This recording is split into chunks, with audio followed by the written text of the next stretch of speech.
ஜெபம் பண்ணுவோம். கிருபை நிறைந்த நல்ல ஆண்டவரே, மறுபடியுமாய் உடைய வேதத்தை கற்றுக்கொள்ளும்படியே எங்களை கூட்டி சேர்த்த தயவுக்காக நாங்கள் நன்றி செலுத்துகிறோம்.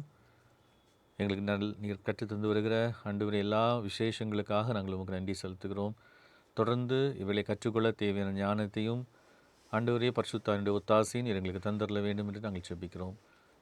இந்த பைபிள் ஸ்டடியிலே ஜாயின் பண்ணும்படியாக ஆயத்தப்பட்டு கொண்டிருக்கிற அனைவரும் ஏற்றவில்லை ஜாயின் பண்ண கர்த்தர் அவர்களுக்கு அனுகூலமான சூழ்நிலைகளை தந்தரலும் முழுவதுமாக உங்களுடைய ஆளுகைக்குள் வைத்துக்கொள்ளும். இயேசு கிறிஸ்துவின் நாமத்தில் ஜெபிக்கிறோம் பிதாவே, ஆமீன். ஆண்டவராய் இயேசு கிறிஸ்துவின் நாமத்தினாலே உங்கள் அனைவரையும் அன்போடு கூட வாழ்த்தி வரவேற்கிறேன்.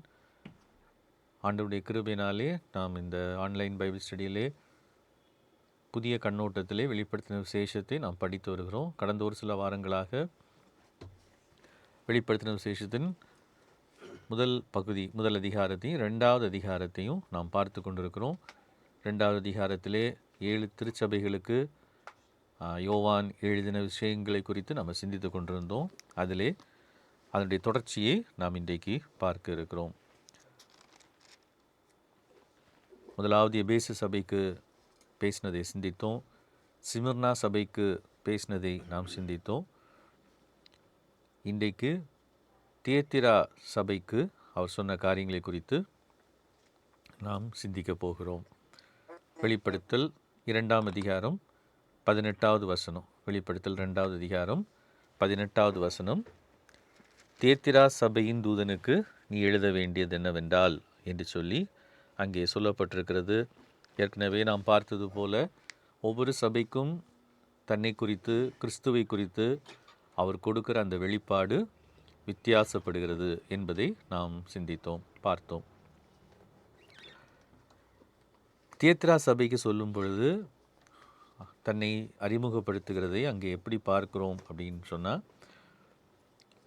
அக்னி ஜுவாலை போன்ற கண்களும் பிரகாசமான வெண்கலம் போன்ற பாதங்களும் உள்ள தேவகுமாரன் சொல்லுகிறதாவது,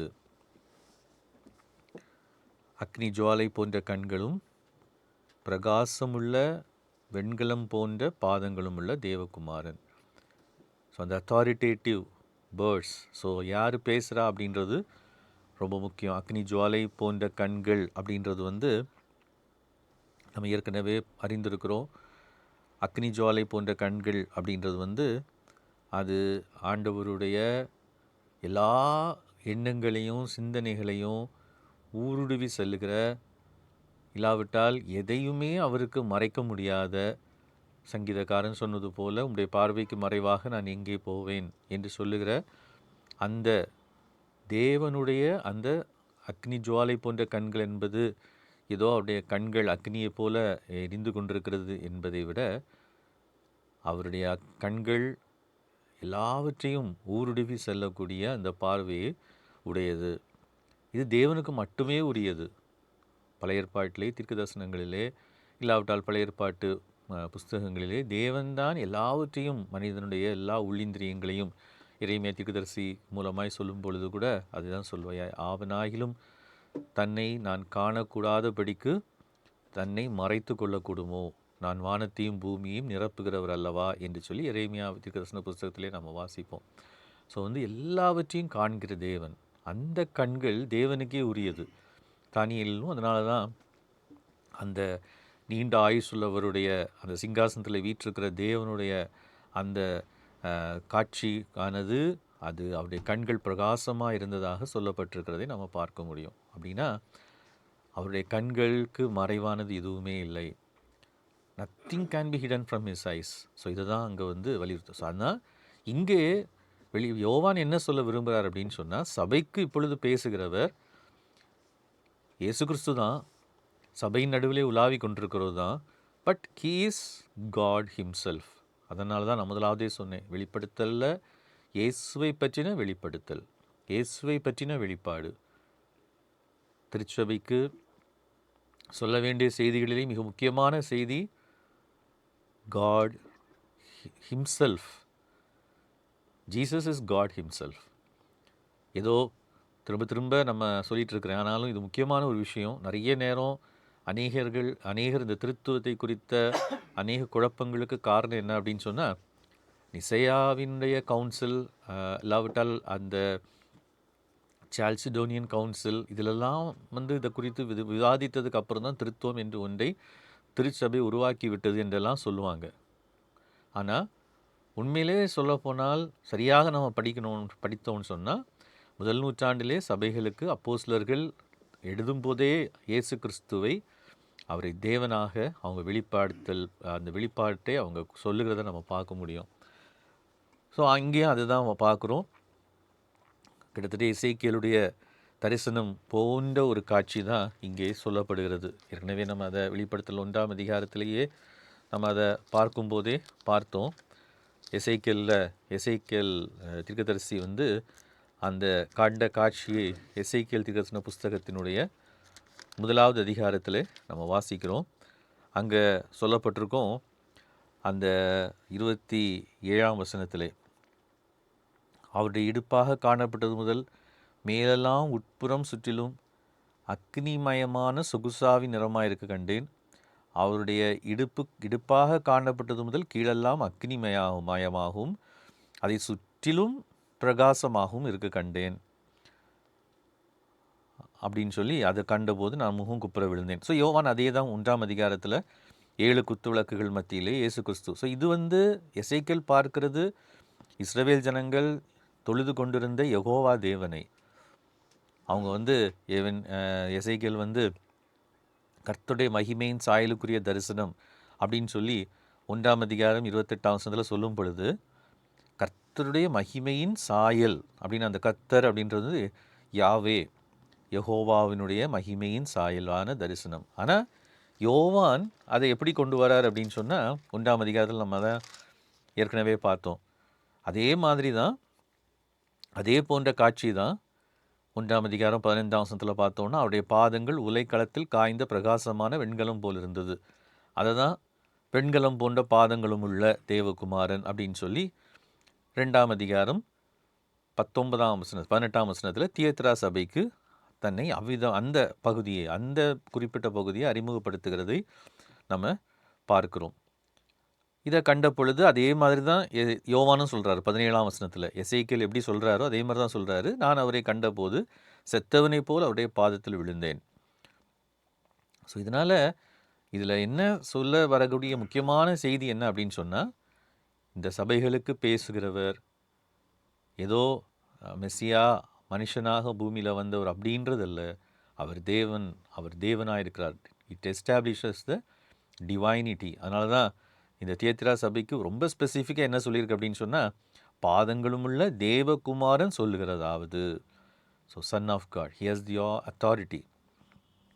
குமாரன் அல்லது தேவகுமாரன் அப்படின்றது அது யூத ஸ்கிரிப்சர்ஸில் பழைய ஏற்பாட்டில் அது என்ன சொல்லப்பட்டிருக்கும் அப்படின்னா, குமாரன் குமாரன் அவருக்கு குமாரன் கோபம் கொள்ளாமலும் நீங்கள் வழியிலே அழியாமலும் 2ஆம் சங்கீதத்தில் நம்ம வாசிப்போம். அப்போது ஹியர்ஸ் தி அத்தாரிட்டி. ஸோ குமாரனுக்கு தேவனுக்கு இணையான தேவனுக்கு இணையான அதிகாரமும் வல்லமையும் இருக்கிறது. ஸோ சபைக்கு ஆண்டவர் சொல்லுகிறார், உன்னோடு கூட பேசுகிறவர் ஏதோ ஒரு சாதாரண சிலுவையிலே தொங்கி மரித்த ஒரு மனிதன் அல்ல. He is God himself. தேவகுமாரன் அப்படின்னு சொல்லும் பொழுது எசேக்கியேலுக்கு தரிசனமான தீர்க்க தரிசனம் சொன்ன இஸ்ரேல் ஜனங்களுக்கு பேசின அதே தேவனானவர் சபைக்கு பேசுகிறார் தேவகுமாரனாக. வழக்கம் போல் இங்கேயும் அந்த சொல்லப்படுகிற முதலாவது காரியங்கள் எல்லா சபைக்கும் அது சொல்கிற யூஸ்வலான ஒரு ஸ்டேட்மெண்ட் மாதிரி தான் தோணும். 19ஆம் வசனத்தில் வெளிப்படுத்தல் 2ஆம் அதிகாரம் 19ஆம் வசனம், I know your deeds, your love and faith, your service and perseverance. அது மட்டும் இல்லை, இங்கே ஒரு பாராட்டுதலையும் ஆண்டவர் சொல்கிறார், முன்பு செய்த கிரியைகளும் பின்பு செய்த கிரியைகள் அதிகமாக இருக்கிறதையும் அறிந்திருக்கிறேன். ஸோ அந்த கண்கள் பிரகாசமுள்ள அந்த அக்னி ஜுவாலை போன்ற கண்கள் அப்படின்றது ஹி நோஸ் எவ்ரி திங். உள்ள எல்லா சபைகளுக்கும் அதை சொல்லாட்டாலும் எல்லா சபைகளுக்கும் உன்னை அறிந்திருக்கிறேன்றதை ஆண்டவர் சொல்கிறாரு. So because he's God who knows everything, omniscient God, எல்லாவற்றையும் அறிந்திருக்கிற தேவன். ஸோ தியத்ரா சபைக்கு அவர் சொல்லும் பொழுது உன் கிரியைகளையும் உன் அன்பையும் உன் ஊழியத்தையும் உன் விசுவாசத்தையும் உன் பொறுமையும் நீ முன்பு செய்த கிரியைகளிலும் பின்பு செய்த கிரியைகள் அதிகமாக இருக்கிறது. எபேசு சபையை பொறுத்த வரைக்கும் அவருடைய குறை என்ன அப்படின்னு சொன்னால், நீ ஆதியில் செஞ்சது போல செய்யலை, அதனால தான் நீ ஆதியிலே செய்த கிரியைகளை செய்வாயாகன்னு சொல்லி 5ஆம் வசனத்தில் 2ஆம் அதிகாரம் 5ஆம் வசனத்தில் வாசிக்கிறோம். ஆனால் இங்கே நீ முன்பு செய்த கிரியைகளும் பின்பு செய்த கிரியைகள் அதிகமாக இருக்கிறதையும் அறிந்திருக்கிறேன். ஸோ ஆண்டவர் சபையின் மேல் எவ்வளவு கவனமாய் கருத்தாய் இருக்கிறார் என்பதை நம்ம இங்கே பார்க்க முடிகிறது. ஹீ இஸ் வாட்சிங் ஓவர் ஹிஸ் சர்ச். அவருடைய திருச்சபையை அவர் கவனித்து கொண்டிருக்கிறார். ஏன் அப்படின்னா, ஒய் சர்ச்சுக்கு இந்த அளவுக்கு இம்பார்ட்டன்ஸ் கொடுத்து ஆண்டவர் பேசுகிறார் அப்படின்னு சொன்னால், தேவன் இந்த உலகத்திலே அவருடைய ராஜ்யத்தை விரிவடைய பண்ணவும், புதிய படைப்பை கொண்டு வரவும் என்னெல்லாம் செய்ய வேண்டும் என்று விரும்புகிறாரோ அது எல்லாவற்றையும் அவருடைய சபையின் மூலமாய் செய்கிறார். இதை நாம் மறந்து போகக்கூடாது. அந்த ரெஸ்பான்சிபிலிட்டியை, அந்த பொறுப்பை நம்ம ஒரு நாளும் மறந்து போகக்கூடாது. சபைக்கு அவர் பேசுகிறதற்கான முக்கியமான காரணம் அதுதான். The church has a greater responsibility. இன்றைக்கி சபை அந்த பொறுப்பை உணராதது ஒரு வருத்தமான, ஒரு துரதிருஷ்டவசமான விஷயம்தான். ஆனால் சபை உணர்ந்து வேண்டும் என்று நாம் விரும்புகிறோம், தேவன் விரும்புகிறார். அது அழகாக சொல்கிறார், இப்போ நீ முன்பு செய்த கிரியைகளும் பின்பு செய்த கிரியைகள் அதிகமாக இருக்கிறதையும் அறிந்திருக்கிறேன். இன்றைக்கி நம்முடைய சபைகளையோ இல்லை நம்மையோ பார்த்து ஆண்டவர் அப்படி சொல்ல முடியுமா? நீ முன்னாடி பண்ணதை விட இப்போ அதிகமாக செஞ்சிட்ருக்கிறா அப்படின்றதையும் ஆண்டவர் சொல்ல முடியுமா? ஸோ அவன் நன்மையை அறிஞ்சிருக்கிறேன், உன் ஊழியத்தை அறிஞ்சு, உன் சர்வீஸ், இங்கிலீஷில் சர்வீஸ். ஸோ சபையினுடைய முக்கியமான ஒரு ரோல் என்ன அப்படின்னா சர்வீஸ். இதை மறந்தே போகக்கூடாது. சர்வீஸ் அப்படின்னு சொல்லும் பொழுது அந்த ரோமன் ஆட்சி காலத்திலே உபத்திரவத்தின் மத்தியிலே மற்றவர்கள் அவர்களை உபத்திரவப்படுத்தின காலத்திலும் இந்த உபத்திரவப்படுத்தப்பட்ட கிறிஸ்தவர்கள் அவங்களுக்கு தேவர் சர்விங் தம், அவள் சேவை செய்தார்கள். அதுதான் அவங்கள பாதித்தது, அதுதான் அவங்கள மாற்றினது, அதுதான் ரோம சாம்ராஜ்யத்தை உடைத்தது. ஸோ அந்த சர்வீஸ் ரொம்ப முக்கியம். விசுவாசம், ஃபெய்த்து ரொம்ப முக்கியம். விசுவாசம் அப்படின்னு சொல்லும் பொழுது இட் இன்க்ளூட்ஸ் ஃபெய்த்ஃபுல்னஸ். ஆண்டவர் மேலே உள்ள விசுவாசத்தை எந்த சூழ்நிலையிலையும் இழந்து போகாமல் இருக்கிறான்னு சொல்கிறாரு. அதெல்லாம் பழைய சபைகளுக்கு, அதுக்கு நம்ம பார்த்த சபைகளுக்கு சொன்னது மாதிரியே சொல்லியிருந்தாலும், இங்கே நம்ம முக்கியமாக கவனிக்க வேண்டியது முன்பு செய்த கிரியையிலும் பின்பு செய்த கிரியைகள் அதிகமாக இருக்கிறதையும். ஸோ ஆண்டவர் ஸ்பெசிஃபிக்காக அந்த சர்ச்சை அறிஞ்சிருக்கிறார். இட்ஸ் நாட் லைக் எபேசுக்கு சொன்னதையே தான் சொல்கிற மாதிரி இங்கே தோணினாலும், சிமர்னாக சொன்னதையே தான் இங்கே சொன்ன மாதிரி தோணினாலும், எல்லாருக்கும் கிரியைகளை அறிந்திருக்கிறேன்னு சொல்கிறாரு. பட் ஒவ்வொரு ஸ்பெசிஃபிக்கான அந்த சர்ச்சுக்கும் he knows their individual problems and their individual condition. அந்த நிலையை அவர் அறிந்திருக்கிறார். ஸோ ஆண்டவர் நம்மை அறிந்திருக்கிறார். ரொம்ப ஒரு நமக்கு எக்ஸைட்டிங்கான ஒரு விஷயம். ஆண்டவர் நம்மை அறிந்திருக்கிறார், அவர் நம்மை பார்த்து கொண்டிருக்கிறார், நம்முடைய கிரியைகளை அவர் கவனித்து கொண்டிருக்கிறார். சர்ச்சுன்னு சொல்லும் பொழுது நம்ம இண்டிவிஜுவல்ஸாக, அதனால தான் ஆவியானவர் சபைகளுக்கு சொல்லுகிறதே காது உள்ளவன் கேட்க கடவன். So he watches over us. நம்ம ஒவ்வொருத்தரையும் அவர் கவனித்து கொண்டிருக்கிறார். அவர் அப்படின்றது இங்கே வெளிப்படுத்தின விசேஷத்தில் உங்களோடு கூட பேசுகிற இந்த தேவகுமாரன் என்பவர் அவர் ஏதோ எங்கேயோ உட்கார்ந்திருக்கிறவர் அல்ல, சபையை அதன் போக்கிலே செயல்படும்படியாக விட்டுவிட்டவரும் அல்ல. அவர் உங்கள் கவனித்து கொண்டிருக்கிறவர். இஸ்ரவேல் ஜனங்களை கவனித்தது போல உண்மையில் கண்கள் இரவும் பகலும் வைக்கப்பட்டிருக்கும். வருஷத்தின் எல்லா நாட்களிலும் என் கண்கள் உண்மையில் வைக்கப்பட்டிருக்கும் அப்படின்னு தான் இஸ்ரேல் ஜனங்களை பார்த்து ஆண்டவர் சொன்னார். ஸோ த சேமாக சபையின் மேல் ஆண்டவர் அக்கறையாய் கவனமாய் இருக்கிறார் அப்படின்றத நம்ம இங்கே பார்க்குறோம். 20ஆம் வசனத்தில் கிட்டத்தட்ட எபேசு சபைக்கு சொன்னது போலவே சொல்கிறாரு. ஏன்னா சிமர்னா சபைக்கு நம்ம போன வாரம் பார்த்தது மாதிரி அவர் சிமர்னா சபைக்கு எந்த குறையும் அவர் சொல்லலை. பெர்கமு சபைக்கு தான் அவர் குறைய சொன்னார். எபேசு சபைக்கு 2ஆம் அதிகாரம் 4ஆம் வசனத்தில் உன் பேரில் எனக்கு குறை உண்டு. 2ஆம் அதிகாரம் 4ஆம் வசனத்தில். 14ஆம் வசனத்தில் பெர்கமு சபையை பொறுத்த வரைக்கும் சில காரியங்களை குறித்து உன் பேரில் எனக்கு குறை உண்டு. 20ஆம் வசனத்தில் தியத்திரா சபைக்கு உன் பேரில் எனக்கு குறை உண்டு. ஆனால் சிமர்னா சபைக்கு மட்டும்தான் எந்த குறையும் அவர் சொல்லலை.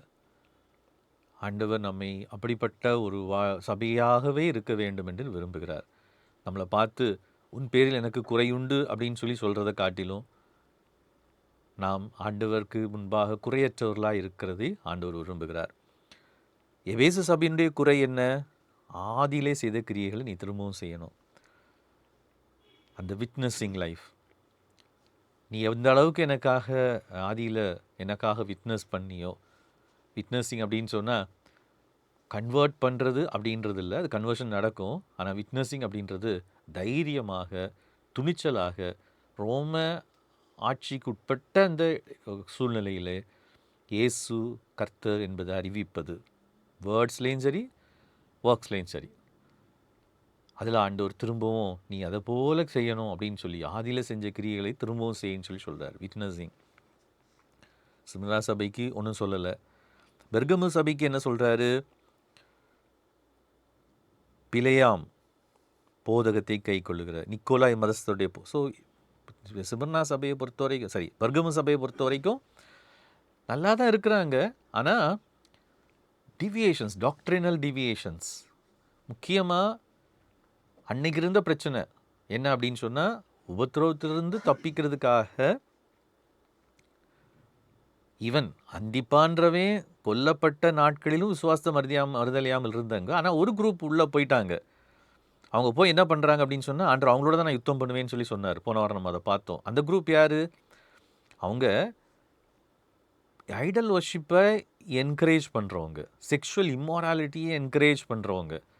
பரவாயில்ல, கொஞ்சம் அக்செப்ட் பண்ணிக்கலாம், கொஞ்சம் பண்ணிக்கலாம், ஒன்றும் ப்ராப்ளம் இல்லை அப்படின்னு சொல்கிற கூட்டத்தார். ஆண்டவர் அவங்களோடு கூட யுத்தம் பண்ணுவேன் அப்படின்னு சொல்லி சொல்கிறாரு.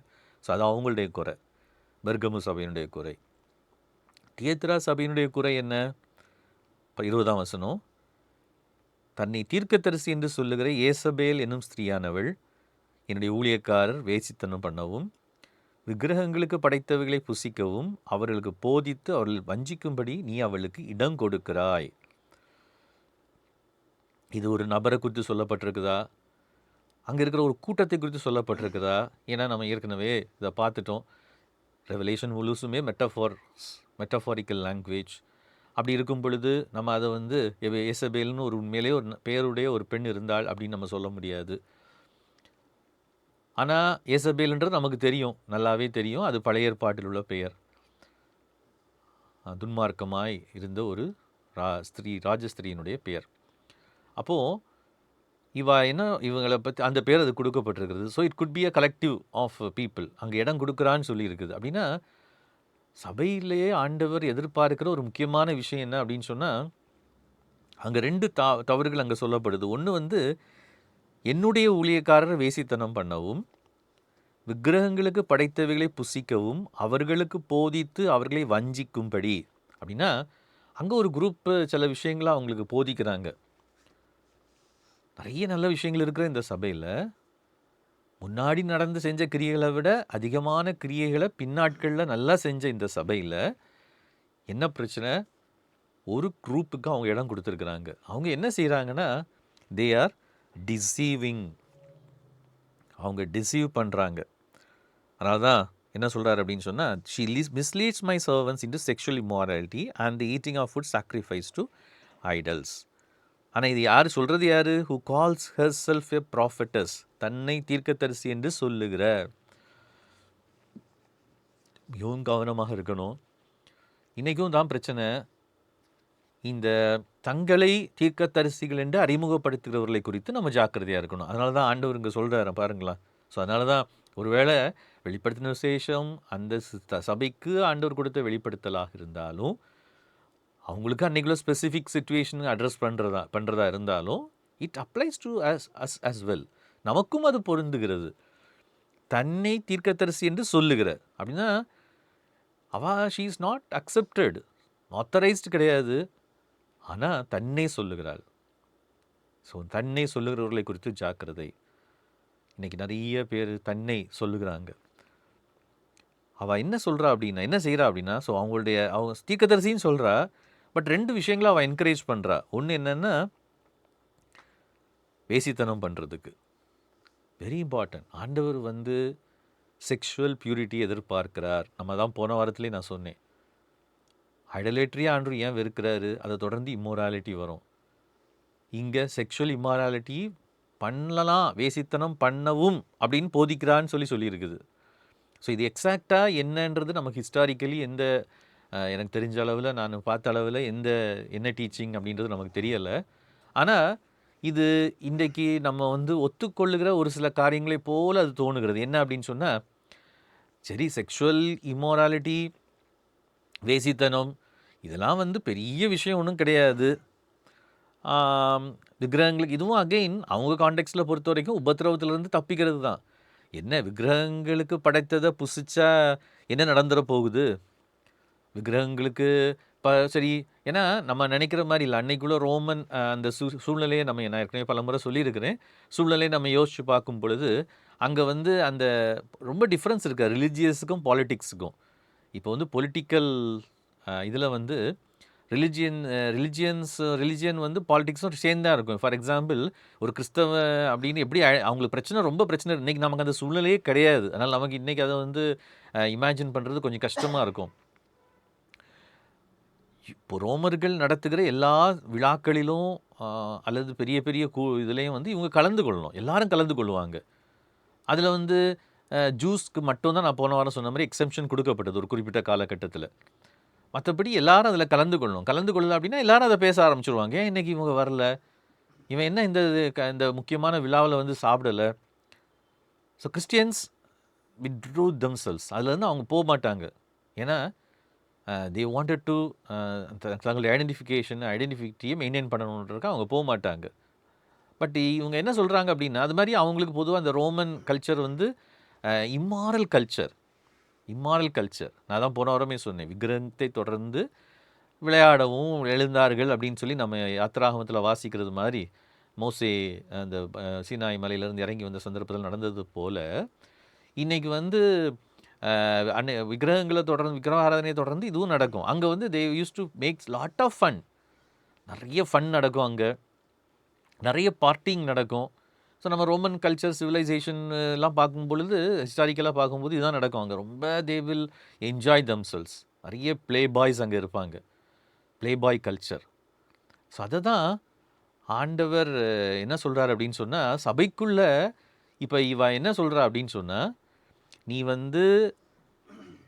போதிக்கிற, ஏன்னா சும்மா போயிட்டு வந்துட்டா என்ன தான் நடக்க போகுது, சும்மா அவங்க ஃபெஸ்டிவல்ஸில் நம்ம கலந்துக்கிட்டால் என்ன தான் நடக்க போகுது. பிகாஸ் இன்றைக்கி நம்ம சொல்கிற மாதிரி இல்லை. ஸோ நம்ம இன்றைக்குள்ள கான்டெக்ஸ்ட்டை இன்றைக்கி நம்ம கிறிஸ்டியானிட்டி நிறைய தூரம் கடந்து விட்டது சரித்திரத்தில். பெரிய பயணத்தை தாண்டி வந்துட்டோம். இன்றைக்கி நம்மளை பற்றி ஓரளவுக்கு தெரியும் நமக்கு. இப்போ அந்த கம்பல்ஷன்லாம் கிடையாது. ஆனால் அன்றைக்கி அப்படி இல்லை.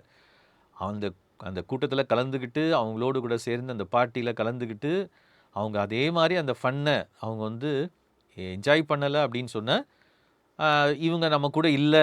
ஏன்னா பாலிட்டிக்ஸும் ரிலிஜனும் சேர்த்து ஒன்றாக பார்க்கப்பட்ட ஒரு காலகட்டம்.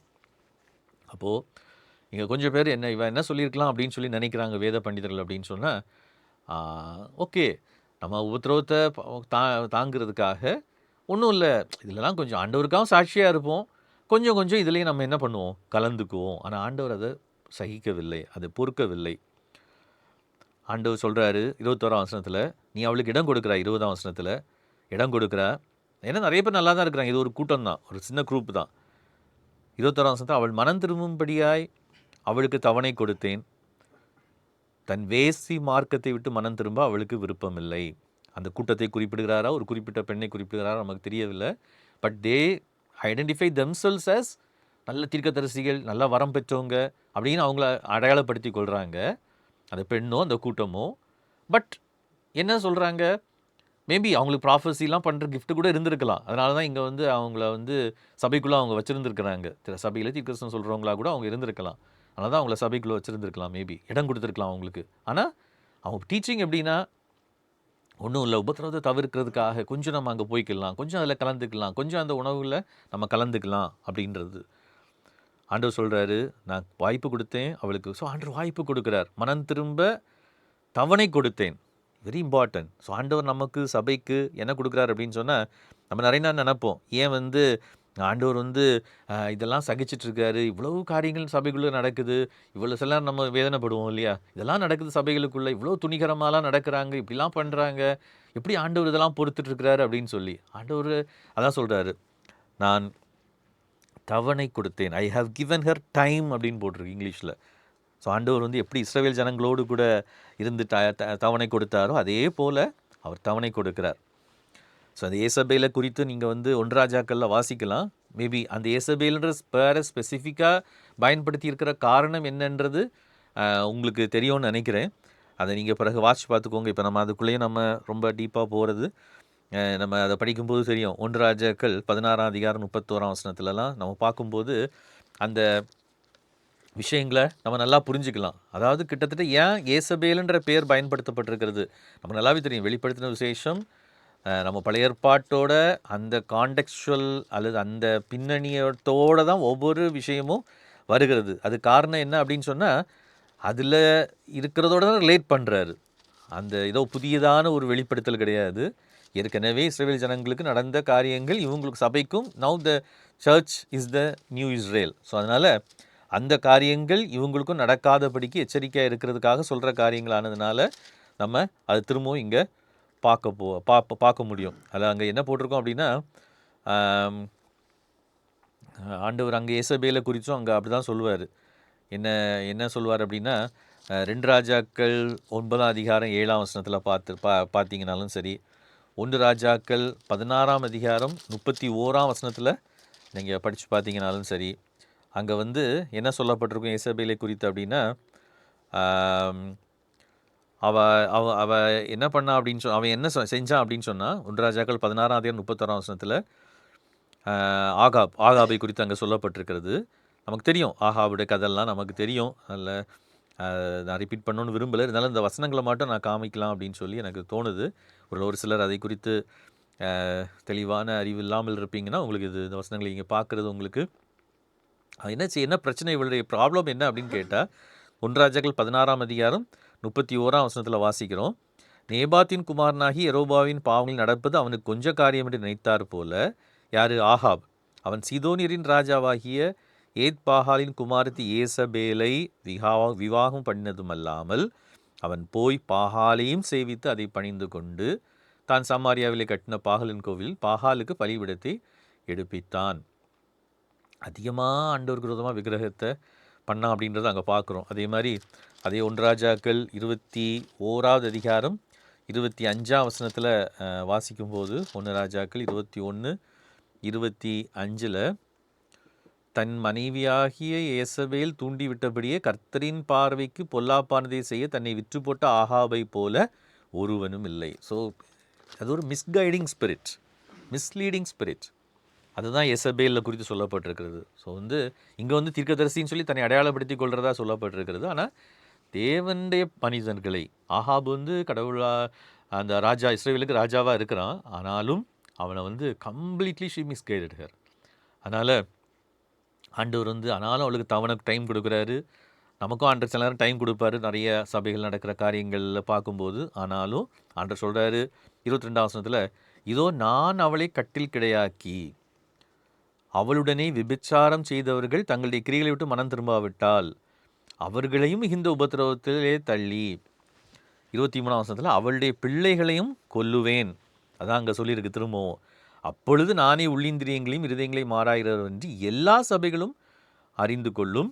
அன்றியும் உங்களில் ஒவ்வொருவனுக்கும் உங்கள் கிரியலின்படியே பலனளிப்பேன். Very very warning words. எச்சரிக்கையாக இருக்கும்படியாக, ஜாக்கிரதையாக இருக்கும்படியாக சொல்லப்படுகிற வார்த்தைகள்.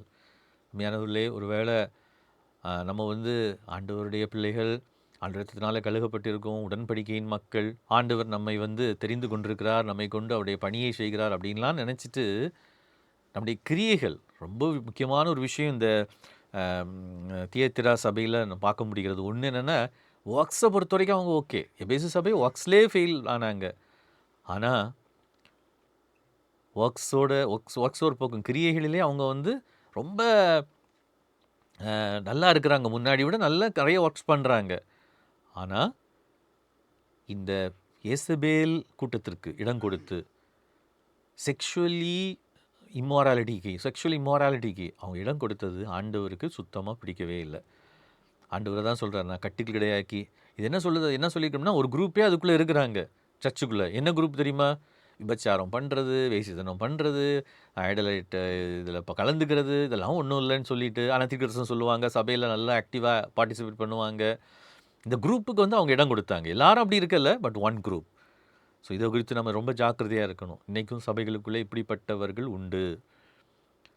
அவங்க வேசித்தனம், விபச்சாரம் பண்ணுறது, சர்ச்சுக்கு நிறைய நேரம் போகிறதே இப்படிப்பட்ட எண்ணத்தோடு கூட, இப்படிப்பட்ட காரியங்களை செய்ய வேண்டும் என்கிற எண்ணத்தோடு தான் போகிறது.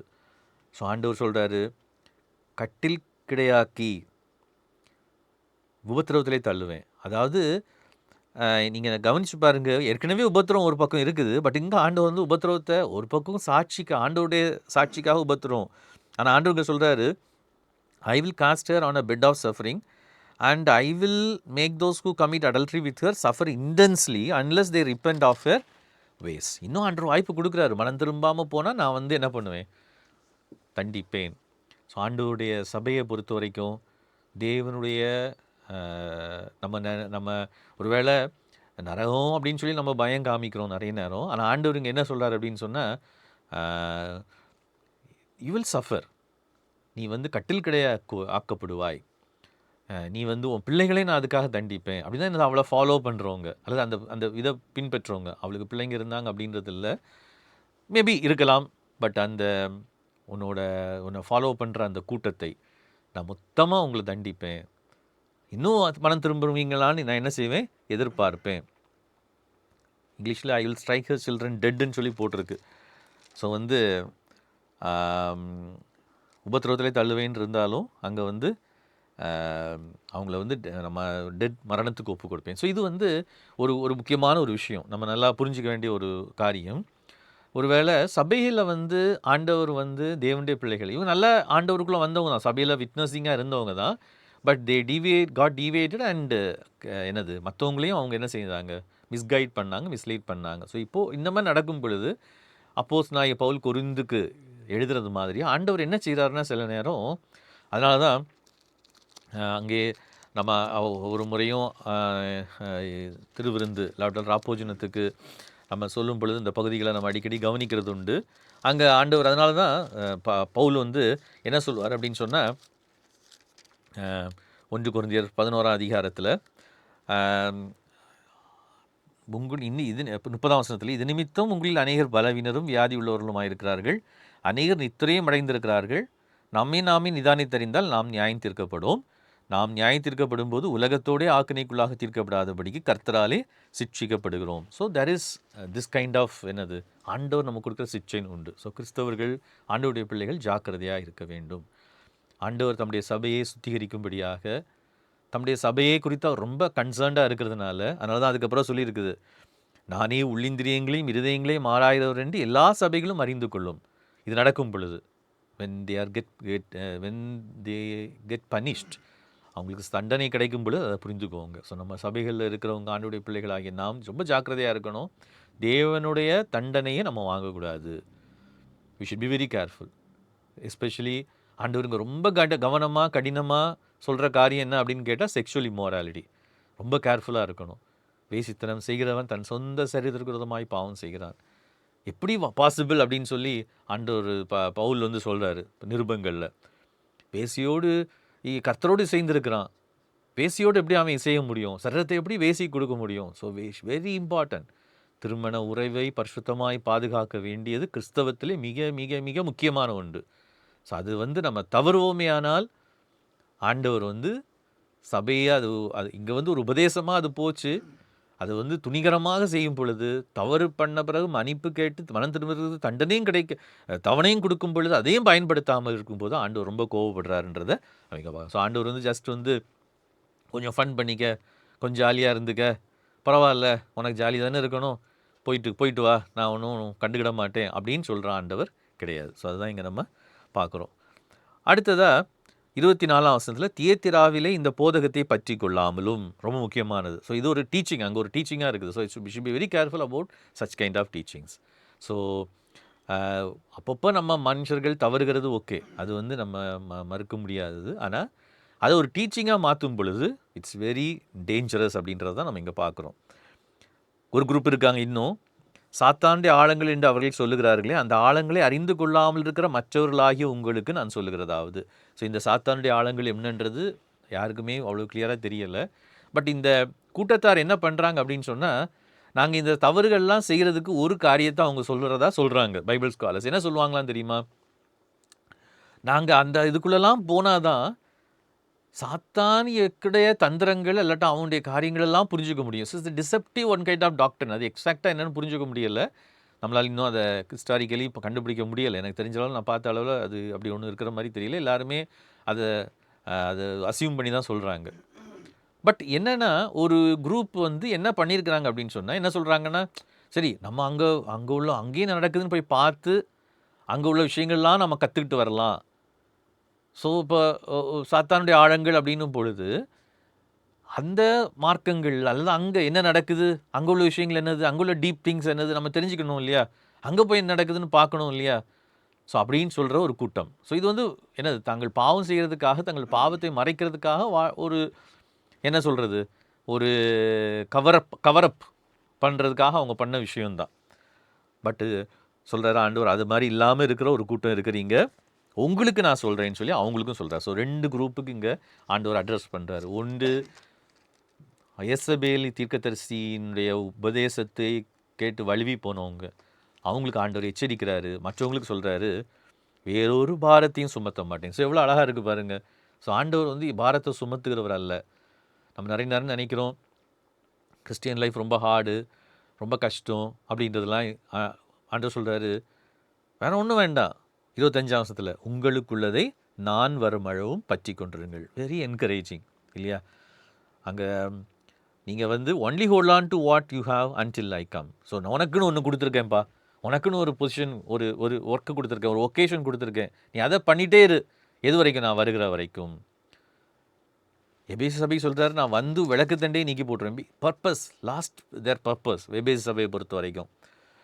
சிவர்ணா சபையை பொறுத்த வரைக்கும் ஜீவ கிரீடத்தை தருவேன்னு சொல்லி என்கரேஜ் பண்ணுறாரு உபத்திரவத்தில். ஆனால் சரி, பெர்கமு சபையை பொறுத்த வரைக்கும் நான் அந்த குரூப்பு கூட யுத்தம் பண்ணுவேன்னு சொல்கிறாரு. யாரு கூட? அந்த வேசித்தனத்தை, விக்கிரகத்தை படைத்தவளை புசிக்கிறதுக்கு இடரில் போடுற அந்த பிழையாமின் உபதேச கூட்டத்தாருக்கு. ஆனால் தியேத்திரா சபையை பொறுத்த வரைக்கும் என்ன சொல்கிறாரு? ஒரு குரூப்பை நான் வாய்ப்பு கொடுக்குறேன், மனம் திரும்பு, இல்லாட்டா யூ வில் டை. இது நல்லா புரிஞ்சுக்கணும். நம்ம வந்து நரகத்துக்கு போகிறோம் அப்படின்றத விட எர்த்தில் ஆண்டவர் நம்மளை பனிஷ் பண்ணுவார். இது நம்ம முக்கியமான ஒரு விஷயம். யார் அப்படின்னு சொன்னால் உடனே எல்லாத்துக்கும் ஆண்டவர் பனிஷ் பண்ணுறாரு, அது பண்ணனால பனிஷ் பண்ண, இது பண்ணுறதுனால பனிஷ் பண்ணுறாரு அப்படின்றது இல்லை. ஸோ வென் காட் கிவன் ஆப்பர்ச்சுனிட்டிஸை நம்ம என்ன பண்ணும் பொழுது, நம்ம அல்லல் தட்டும் பொழுது, அதை வந்து கண்டுக்காமல் விடும் பொழுது. ஆனால் இன்னொரு கூட்டத்துக்கு அவர் சொல்கிறாரு, நான் வருமளவும் பற்றி கொண்டிருக்கேன். Hold on to what you have. So உனக்கு கொடுக்கப்பட்டிருக்கிறத நீ என்ன செய், பற்றி கொண்டிரு. Very important. ஸோ நம்ம வந்து ஆண்டவர் வருமளவும் அப்படின்னு சொல்லும்போது இதை காமிக்குது அப்படின்னு சொன்னால், God Jesus comes many times. நான் தான் பலமுறை நம்ம இதை பார்த்துட்ருக்குறோம். ஏதோ ஆண்டவர் வருகைக்காக மட்டும் இல்லை, ஆனால் அவர் நம்மை சந்திக்க வர்ற வரையிலும் we should hold on to what he has given us. நமக்கு அவர் தந்திருக்கிறத நம்ம என்ன செய்யணும், பற்றி கொண்டே இருக்க வேண்டும். அப்படின்னா என்ன அர்த்தம்? கேரி ஆன், அதை செஞ்சிட்டே இருக்கணும். அதை விட்டுறக்கூடாது. உபத்திரவம் வரலாம், பிரச்சனைகள் வரலாம், உபதேசங்கள் மாறுபாடுகள் வரலாம். எல்லாவற்றின் நடுவிலையும் அவருக்காக அந்த ஹோல்ட் ஆன் டு அப்படின்றது, நான் என்ன நினைக்கிறேன் அப்படின்னா, இந்த சபைகளுக்கு எல்லாம் அந்த கான்டெக்ஸ்டில் பைபிள் ஸ்காலர் சொல்கிறது என்னென்னா, விட்னஸிங். திரும்ப திரும்ப சொல்கிற மாதிரி இயேசு ஆண்டவர் அப்படின்றதையும், இயேசு தான் ஆண்டவர் அப்படின்றதையும் நம்ம வந்து வார்த்தையிலும் வாழ்க்கையிலும் காண்பித்து கொண்டே இருப்பது. He is lord of everything. என்னோட லைஃபுக்கு மட்டும் கிடையாது, எவ்ரி திங் அவர் வந்து ஆண்டவர் அப்படின்றத நம்ம பார்த்துட்ருக்கிறது. ஜெயங்கொண்டு முடிவு பரியந்தம் என் கிரிகளை கை கொள்கிறவன் எவனோ. இங்கே ஒரு எக்ஸ்ட்ராவாக ஒரு லைன் ஆட் பண்ணுறேன். இதை குறித்து நம்ம கடைசியில் மொத்தமாக பார்க்கலான்னு சொல்லி சொன்னேன். ஜெயங்கொள்கிறதை குறித்து, ஜெயங்கொண்டு முடிவு பரியந்தம் என் கிரிகளை கை கொள்கிறவன் எவனோ, அதிகாரம் கொடுப்பேன், இருப்பு கோலால் பண்ணுவான், ஆட்சி பண்ணுவான் அப்படின்றத நம்ம கடைசியில் பார்க்கலாம். ஸோ வந்து நம்ம வந்து இன்றைக்கி தியேத்திரா சபையை பார்த்துருக்குறோம். அடுத்ததாக 3ஆம் அதிகாரத்தில் சர்தை சபைக்கு கூட அங்கே சொல்கிறத நம்ம பார்க்குறோம். சர்தை சபையின் தூதனுக்குன்னு சொல்லி அடுத்ததை கூட நம்ம பார்த்து இன்றைக்கி முடிச்சிடலாம். அங்கே கொஞ்சம் வித்தியாசமாக சொல்கிறாரு. எப்படி சொல்கிறாருன்னா, 7 ஆவிகளையும் 7 நட்சத்திரங்களையும் உடையவர் சொல்லுகிறதாவது 1ஆம் வசனத்தில். ஏற்கனவே நம்ம பார்த்துருக்குறோம், தேவனுடைய 7 ஆவிகள் அப்படின்றது வந்து 7 ஸ்பிரிட்ஸ் அப்படின்றது வந்து அங்கே பரிசுத்த ஆவியானவருடைய அந்த செயலை காண்பிக்கிறது. God is working, God spirit is working. இது நம்ம நல்லா புரிஞ்சு, சர்தை சபைக்கு அதான் சொல்கிறாரு, ஒர்க் பண்ணிகிட்டு இருக்கிறார் தேவனுடைய 7 ஆவிகள், ஹோலி ஸ்பிரிட். ஸோ சபை பரிசுத்த ஆவியானவர் சபையிலே அல்லது தம்முடைய ஜனங்கள் மத்தியிலே அவர் கிரியை செய்து கொண்டிருக்கிறார்.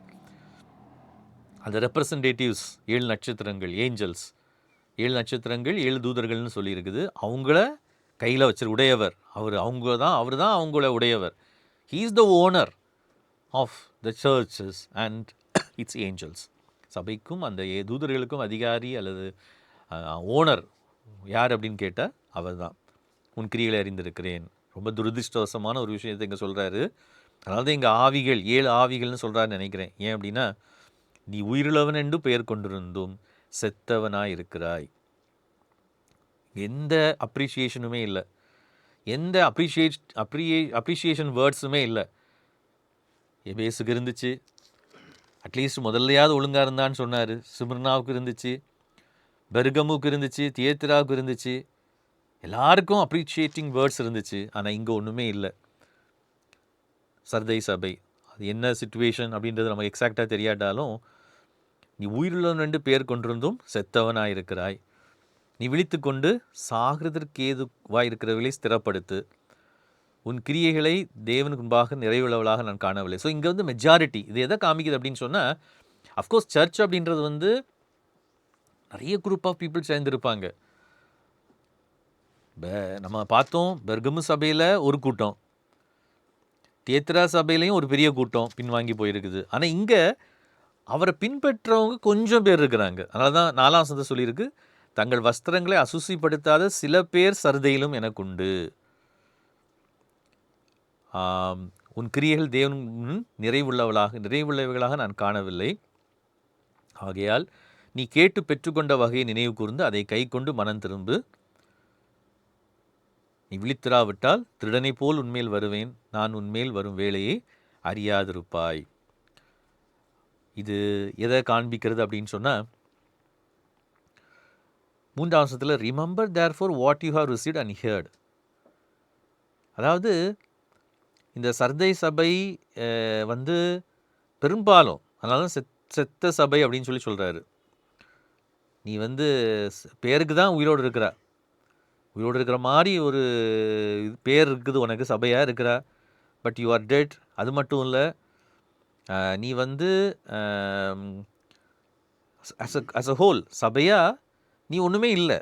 கொஞ்சம் பேர் இருக்கிறாங்க, அவங்களுக்கு நான் வந்து ஜெயம் கொடுக்குற அந்த என்ன ப்ராமிஸ் பண்ணியிருக்கணும் அதை கொடுப்பேன். ஆனால் ஆஸ் அ சர்ச்சாக நீ எக்ஸிஸ்ட் ஆகி அந்த இடத்துல கடவுளுடைய திட்டத்தை நிறைவேற்றுறதுக்கு நீ எலிஜிபிளே இல்லாமல் போயிட்டா.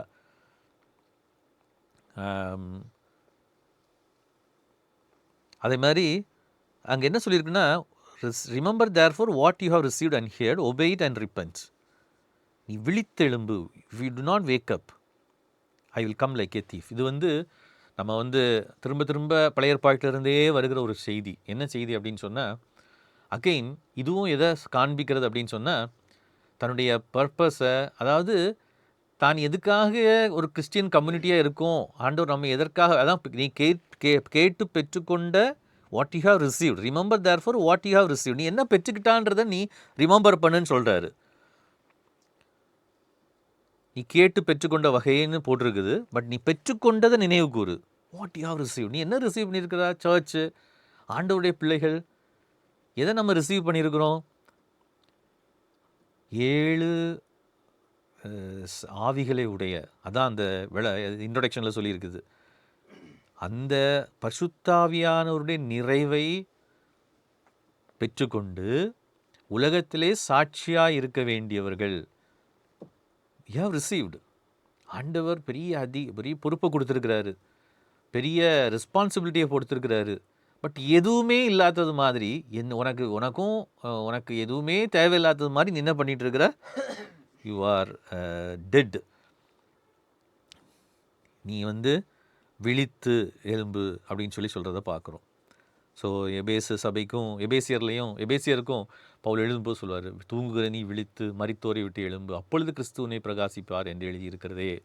ஸோ நிறைய நேரம் நம்ம கிறிஸ்டியன் லைஃப் வந்து நான் நினைக்கிறேன் இவங்க வந்து they lost that enthusiasm, they lost their emotions, they lost everything. ஆண்டவர் அவங்களுக்கு கொடுத்த அந்த என்ன சொல்கிறது, பெற்றுக்கொண்டதை, ஸோ நான் யார், ஆண்டவர் எனக்கு என்னெல்லாம் கொடுத்துருக்கிறாரு அப்படின்றத they have totally forgotten. அதனால தான் ஆண்டவர் சொல்கிறார், அதை நீ யோசி, அதை நினைவு கூறுன்னு சொல்கிறாரு. எபேசு சபைக்கு சொல்கிறார், நீ ஆதியில் எப்படி இருந்தா அப்படின்றத நீ நினைவு கூர்ந்து, நீ எங்கேருந்து விழுந்தான்றதை நினைவு கூர்ந்து மனம் திரும்புன்னு சொல்கிறார். இங்கே என்ன சொல்கிறாருன்னா, நீ பெற்றுக்கொண்ட வகையை நினைவு கூர்ந்து மனம் திரும்பு. ஸோ ஆண்டவர் நமக்கும் மேபி நிறைய கொடுத்துருக்கிறாரு. But unless we remember that, எதுக்காக இதெல்லாம் கொடுத்தாரு, எதுக்காக இந்த எஜுகேஷன், எதுக்காக இந்த ஹோலி ஸ்பிரிட்டோட ஒர்க்கு, எதுக்காக இந்த ஸ்டேட்டஸு, எதுக்காக இந்த சமூகத்தில் என்ன முன்னேற்றினார், எதுக்காக என்னை வந்து தூக்கி நிறுத்தினார், எதுக்குமே உதவாத என்னை இவ்வளோ தூரம் எதுக்கு கொண்டு வந்தார், இந்த சபையை எதுக்கு கொண்டு வந்தார், ஸோ தட் என்னது ஐ கேன் பி ஃப்ரூட்ஃபுல். ஆனால் அதை பர்பஸை நம்ம மறந்துடக்கூடாது அப்படின்றத இங்கே பார்க்குறோம். அடுத்ததாக அது பாராட்டுறார் ஒரு கூட்டத்தை, வஸ்திரங்களை அசுசிப்படுத்தாத சில பேர் சர்தையிலும் உனக்குண்டு, அவர்கள் வெண்வஸ்திரம் தரித்து என்னோட கூட நடப்பார்கள். Very important and encouraging. சரிதானே? ஃபியூ பீப்புள், சர்தையில் மட்டும் தான் சொல்கிறார், கொஞ்சம் பேர் தான் ஓகே உனக்கு, அவங்க வந்து சபையாக எக்ஸிஸ்ட் ஆகிறதுக்கு தகுதிக்கு மேபி அவங்க சபையாக இம்பேக்ட் பண்ண முடியாது. ரொம்ப முக்கியம் இது. ஒரு செய்தியை நம்ம இதிலேருந்து புரிஞ்சுக்கிறோம். ஒரு சர்ச்சில் இருக்கிற மெம்பர்ஸில் ஒரு பெரிய கூட்டம், பெரிய குரூப் வந்து பின்வாங்கி போயிட்டாங்கன்னு வச்சுக்கோங்களா. ஒரு பெரிய கூட்டம் பின்வாங்கி போயிட்டாங்க அப்படின்னு சொன்னால் என்ன நடக்கும் அப்படின்னு சொன்னால், அந்த சபை அதுக்கு பிறகு அதில் பெரிய அளவில் த்ரைவ் ஆக முடியாது, சும்மா இருக்கும். கொஞ்ச நாள் கழிச்சு இது ஆண்டவர் தான் சொல்கிற மாதிரி, திருடனை போல் வரும்போது நீ நான் உண்மையில் வரும் வேலையை அறியாது இருப்பாய்.